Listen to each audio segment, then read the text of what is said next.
TSVN was informed that students at Wesleyan University were occupying their president's office in a divestment protest.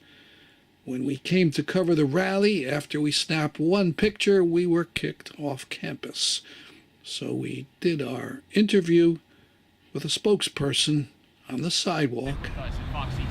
So take us from the beginning. There's students in the president's office, there's an occupation. What's going on here at Wesleyan?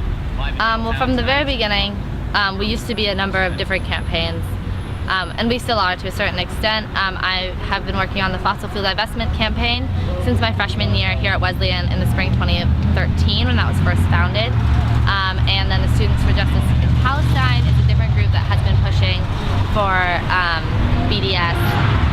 Last spring, both of our groups, or last spring for SJP and last fall of 2013, each of our groups passed resolutions with the Student Assembly.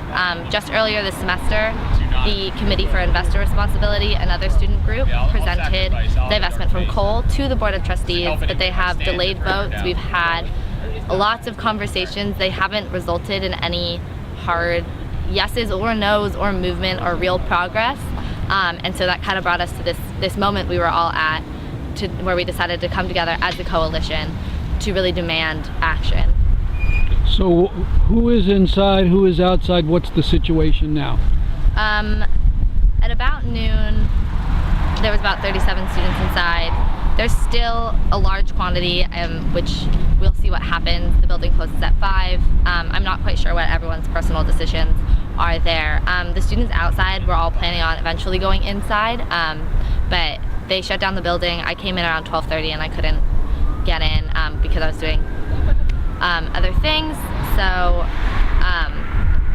lots of students have been outside. We just hosted a rally at 4:30 in solidarity, in which they released the statement I read,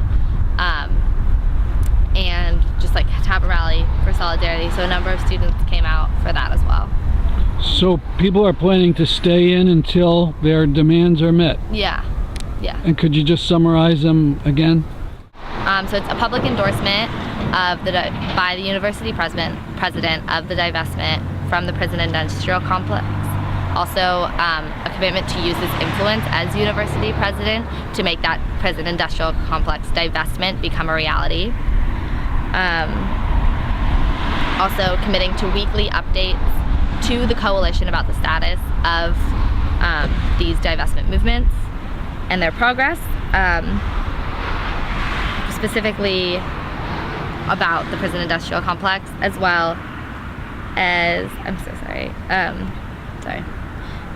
he also needs to plan a meeting within 1 week with members of the coalition about both fossil fuel divestment and divestment from the Israeli occupation. Great, thank you very much.